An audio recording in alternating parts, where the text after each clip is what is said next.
we're asking, after a series of controversial cabinet nominations, what do Donald Trump's picks say about his plans for a second term?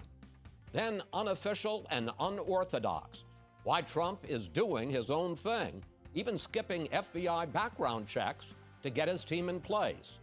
And later, keep it moving, why a popular office trend may be bad for your health. The panel is here and ready to go, so sit back, relax, and let's talk about it.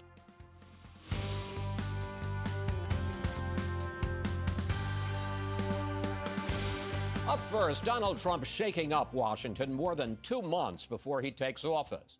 The president-elect focused on filling top positions in his cabinet, naming loyalists who carry out his marching orders, but shocking officials in both parties. I appreciate very much a transition that's so smooth. It'll be as smooth as it can get. Donald Trump vowing a smooth transition that's been anything but, after making a rapid-fire series of nominations that have set off alarm bells across Washington. Conservative firebrand Congressman Matt Gaetz for Attorney General. I am the most investigated man in the United States Congress. The Justice Department dropped the case, but the House Ethics Committee was still investigating allegations of sexual misconduct and illicit drug use when Gaetz resigned this week.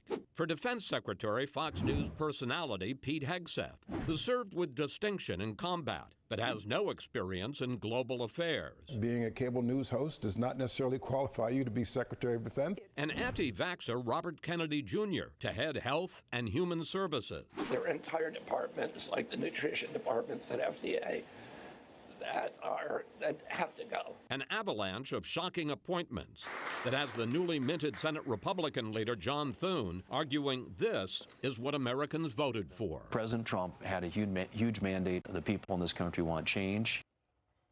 Here with me today, podcaster, journalist, and author Kara Swisher. Reihan Salam, president of the Manhattan Institute and National Review contributing editor. New York Times journalist and the Interview podcast host, Lulu Garcia-Navarro, and conservative pollster and New York Times opinion writer, Kristen Soltis Anderson. Welcome back, everyone. Kristen, what do Trump's picks so far signal? You know that phrase people use in reality TV, I'm not here to make friends? Donald Trump's not here to make friends in his second term. I think he remembers that his first time around, he picked a lot of people who were, in some cases, a little bit more exotic a pick, in some cases, a little more establishment, and he felt like he was stymied when trying to get his agenda in place. This time around, he is not interested in whether he's ticking people off or not. He's picking people that he likes. John Bolton, who served as national security advisor to Trump in his first term, had this take on his appointments now. What Trump wants, I think, are yes men and yes women who don't give him the knowledge, the information, and the range of potential decisions that he could make. They listen to what he says and they say, yes, sir, and away they go to implement it. Lulu, if Bolton is right and that Trump wants no pushback, he wants, to use his phrase, yes men, why didn't he pick people who were just as loyal but not so inflammatory? He wants to basically destroy government in the way that we know it. And I actually don't mean that in a negative way. Some people hear that and think that it's negative. But, I mean, there's a huge movement on the right that wants to remake the administrative state, as they call it, and really wants to shake things up. Donald Trump now thinks he has a mandate. That's one reason. It's the sort of philosophical reason. The other reason is that by putting these people there who are very inflammatory, he is forcing the only check on his power, which is going to be, if you can believe it, Republicans in Congress to early and quickly bend the knee. And if he can force this through Congress without any blowback, then he knows that whatever he tries later on is going to be easy sailing. So you think part of this is to make picks that are purposely unpalatable and say, eat it? Yep. Yeah. Do you agree with that, Brian? Well, I think that... we'll get to the specifics in a moment. Of course. Lulu's first observation strikes me as exactly right. For example, Pete Hegseth is someone who is a television personality. Why is he being picked as defense secretary? I think the argument is that we are going to need, the Trump team that is, he believes that his team is going to need a very effective communicator because they're going to be very aggressive. They're going to look to actually sack generals. They're going to look to seek big, ambitious structural changes when it comes to defense contracting, the defense industrial base. ways. So I think that he absolutely wants big, big change, and he thinks this is the team that's going to get it for him. All right, so let's talk about that. The Secretary of Defense oversees 2.8 million civilian and military personnel and a budget of $842 billion. Pete Hegseth has never run any large organization, but he has plenty of opinions.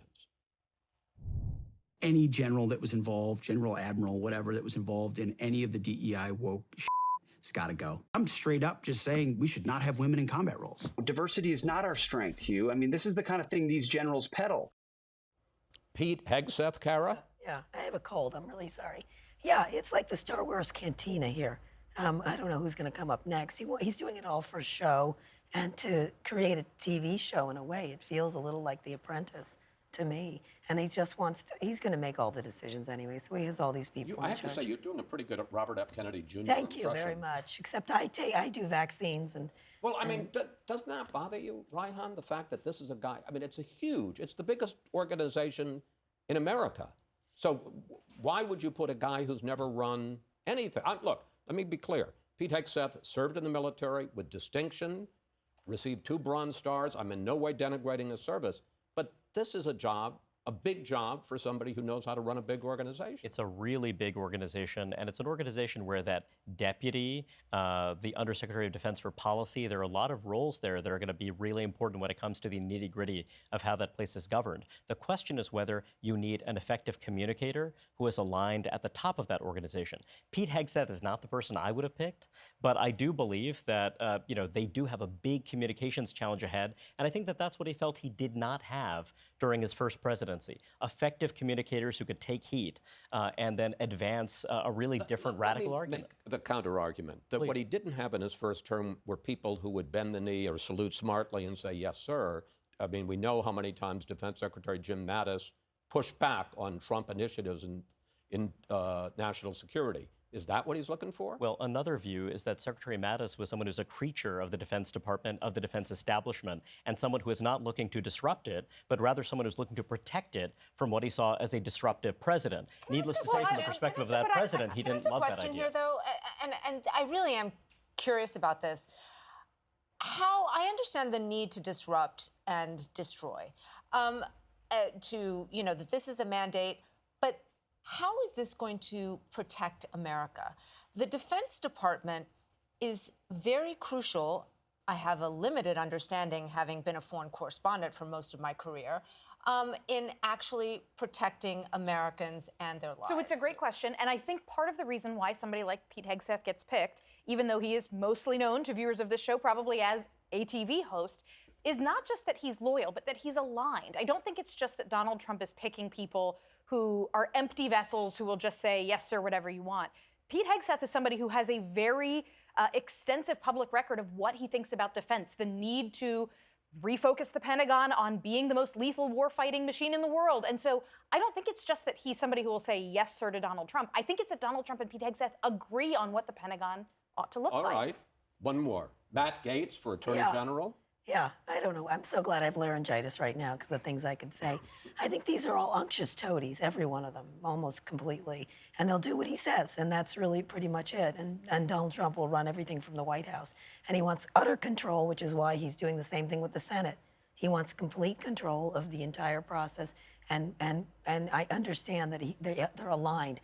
But this guy, come on, stop. We're going to get to the process in the Senate in the next all segment. Of them, but just to finish this up, Reihan, are you comfortable with Matt Gaetz, with all of his baggage, with all of his opposition, as the chief law enforcement officer of the United States? It ultimately doesn't matter what I think. It matters what Republican senators think. No, but I'm asking and my you, guess, because you're the guest on the Come show. on. But you said, I'm an analyst here. That's my role on the show. And what I will say is that you sound like one of those senators, incidentally, ducking the question. Well, what I'll say is that Republican senators, there are a lot of them who have serious misgivings, and there are a lot of them who are going to want to fire a shot across the bow and demonstrate the independence of their branch of government this time around. So I think that that's going to be a big concern for President-elect Trump and for Matt Gaetz.